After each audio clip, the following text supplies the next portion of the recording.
Bonjour à tous et bienvenue sur le Journal du Geek. Aujourd'hui nous allons tester le dernier Walkman de Sony, série X1000.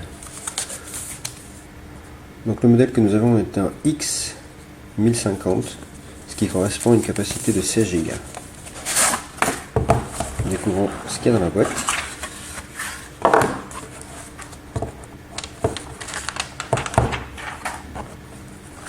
Donc le baladeur.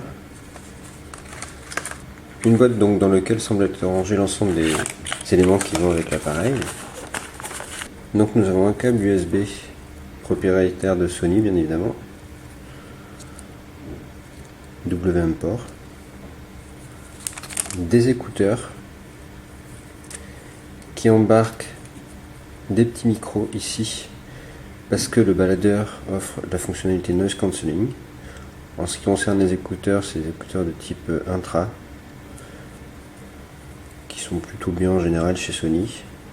Donc on remarque par contre qu'il n'y a pas de rallonge et qu'il y a des petits embouts silicone fournis en plus de différentes tailles. Un câble WM port jack. Nous reviendrons un petit peu plus tard sur sa fonctionnalité. Un petit dock pour poser le baladeur.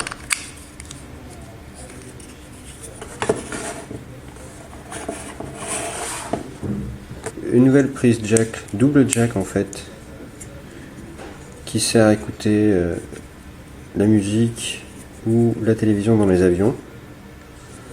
Donc là on branche un casque et ça va sur la coudoir de l'avion.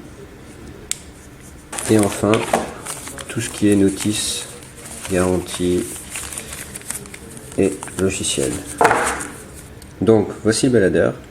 Donc c'est un modèle 16 Go comme vous pouvez le voir, noir, entièrement lisse devant, derrière également, sauf sur les côtés en fait, où une matière rugueuse est utilisée, une sorte d'effet marbre.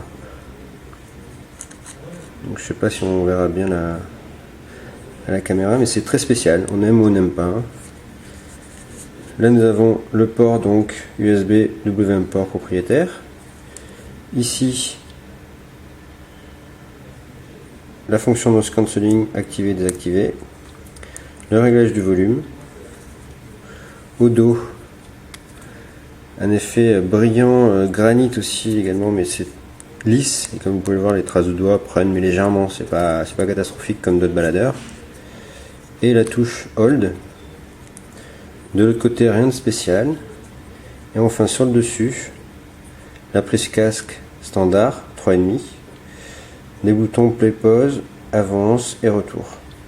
Donc comme vous pouvez le voir, le baladeur dispose d'un écran entièrement tactile, il n'y a pas d'autres boutons mis à part ceux que je viens d'énumérer. L'écran il n'y a pas de renfoncement, une dalle entièrement plate. Le tactile est de type capacitif. Donc comme vous voyez les traces de doigts sont bien visibles encore une fois puisque c'est du tactile.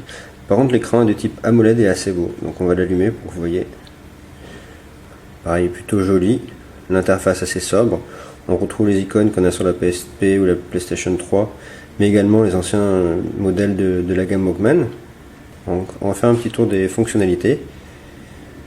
Alors, commençons avec l'audio. Voilà, assez classique, affichage des pochettes. Les petits boutons sont situés en bas, permettent d'accéder ici aux options. La partie son a un équaliseur perso, ici même deux.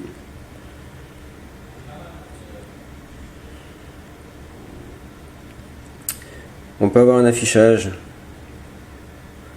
par album, avec une recherche alphabétique ici, mais également par artiste, genre, année, liste de lecture et enfin par dossier pour ceux qui sont réfractaires au tag.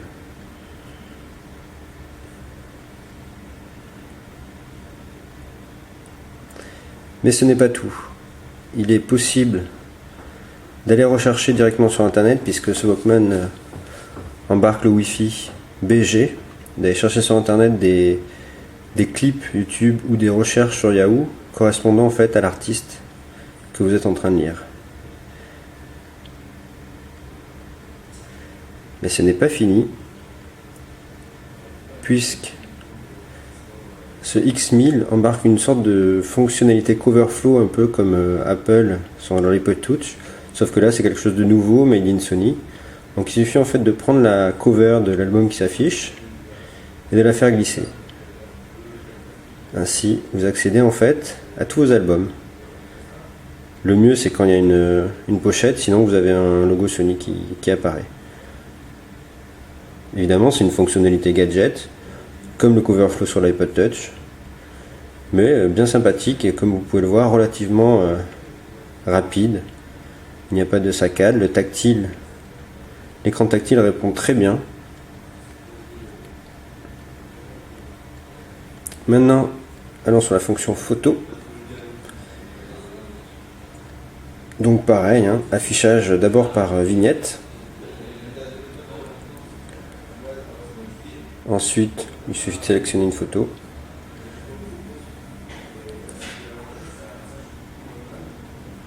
Encore une fois, c'est très rapide. Bien évidemment, ça dépend de la photo affichée. Par exemple, là, j'ai quelques photos qui sont un petit peu lourdes. Donc là, le baladeur va mettre plus de temps.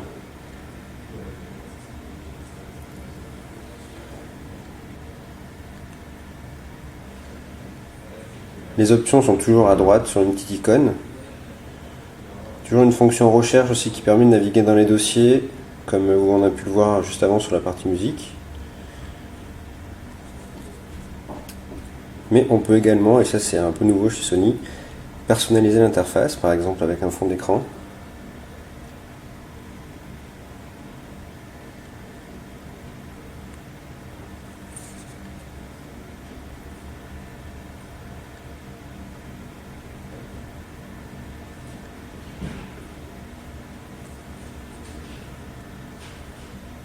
Passons à une nouvelle fonction, la fonction vidéo.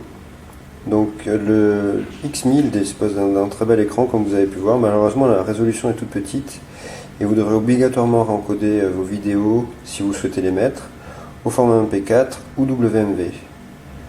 C'est un peu laborieux, c'est dommage parce que maintenant des baladeurs comme le S9 ou le P3 permettent de s'en passer de ce encodage. Là Sony pour le moment c'est encore obligé.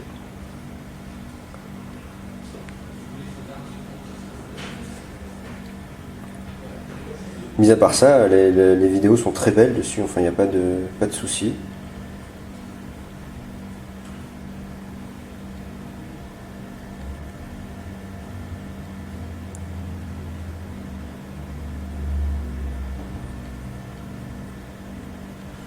Comme les précédents menus, un petit bouton option qui vous permet d'accéder aux réglages, un petit bouton recherche qui vous permet de rechercher d'autres vidéos. Alors les contrôles, vous voyez, sont sur l'écran, mais aussi ils peuvent se faire via le bouton situé sur le dessus de l'appareil. Et comme dans la partie musique, on retrouve dans la partie vidéo une fonctionnalité un peu gadget, mais qui s'avère au final utile pour des vidéos qui ayant une longue durée. En fait, ça vous permet de séparer la vidéo que vous regardez, en fait de la diviser en tranches de 15 secondes, 30 secondes, 1 minute, 2 minutes ou 5 minutes. Et après, d'accéder directement à un passage.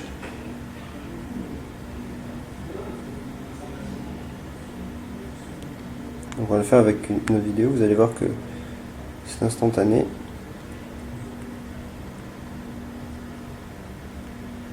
Voilà. Et à chaque fois, cette navigation, une sorte de 3D, toujours sans à-coups, très fluide, donc qui permet d'accéder à des moments clés.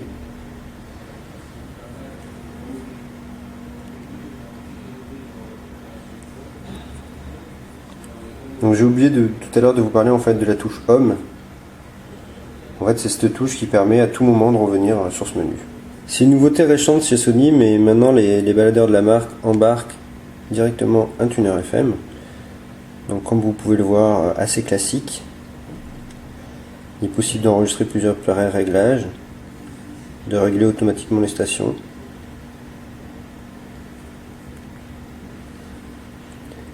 Ensuite, une fonction podcast qui en fait permet de souscrire à des podcasts via le logiciel que Sony fournit avec son baladeur. Mais attention, notez que ce baladeur est MTP quand vous le branchez sur un PC sous Windows. C'est-à-dire que vous pourrez transférer à la volée, en copier-coller. Mais il est également UMS, c'est-à-dire qu'il fonctionne comme un disque dur quand vous le branchez sur un Mac. Au niveau des options, il s'agit là en fait du menu options dans lequel on retrouve toutes les options du baladeur, plus certaines autres comme le réglage des paramètres Wi-Fi, le réglage du noise cancelling.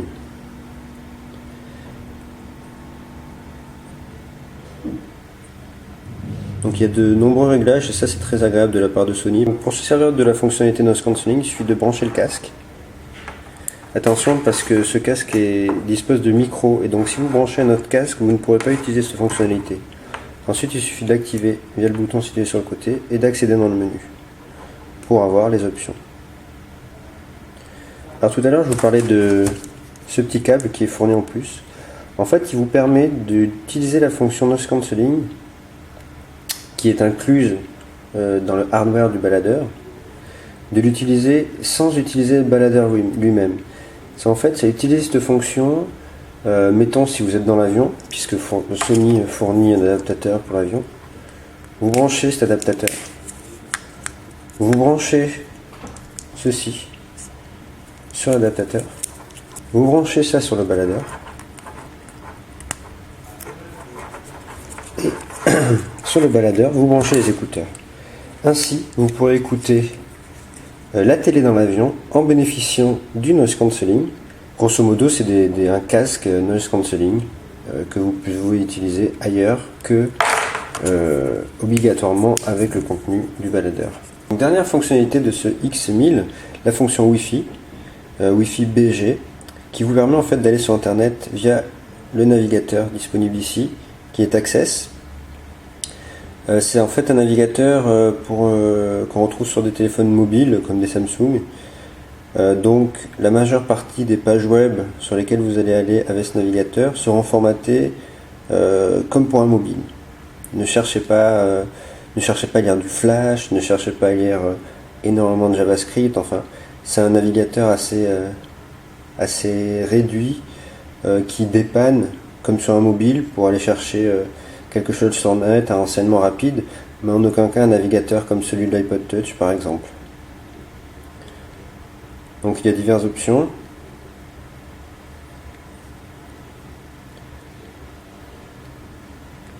On peut afficher mode portrait ou paysage.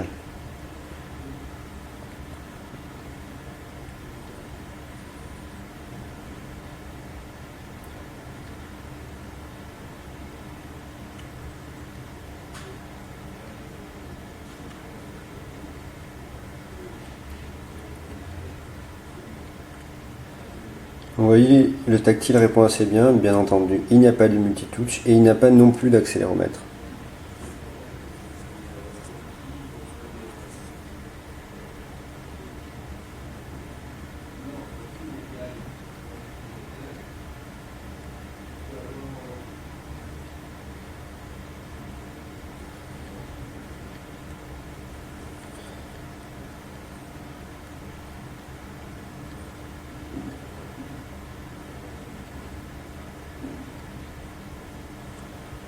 Donc la navigation est pas super rapide, peut-être ça dépend du Wi-Fi, mais pourtant je suis dans un endroit où je capte assez bien. Et non plus c'est pas super simple parce que comme vous pouvez le voir là, il n'y a pas de vrai clavier virtuel. Il y a des sortes de raccourcis un peu comme sur la PSP, mais il n'y a pas de vrai clavier virtuel. Et c'est vraiment ça par contre un point négatif. Parce que taper des URL avec un clavier type SMS, c'est pas forcément évident. Et même en mode paysage, le clavier est identique.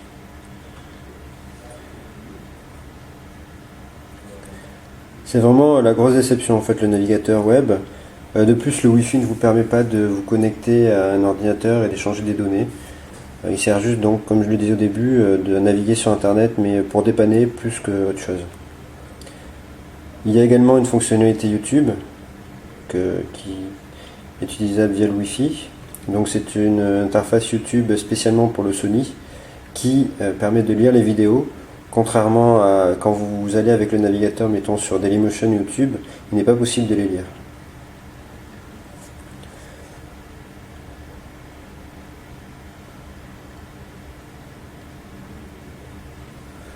Donc les vidéos sont streamées. La qualité est plutôt bonne, mais par contre il n'est pas possible de les enregistrer, de les envoyer, mettons avec un mail ou non. Ça ce n'est pas possible.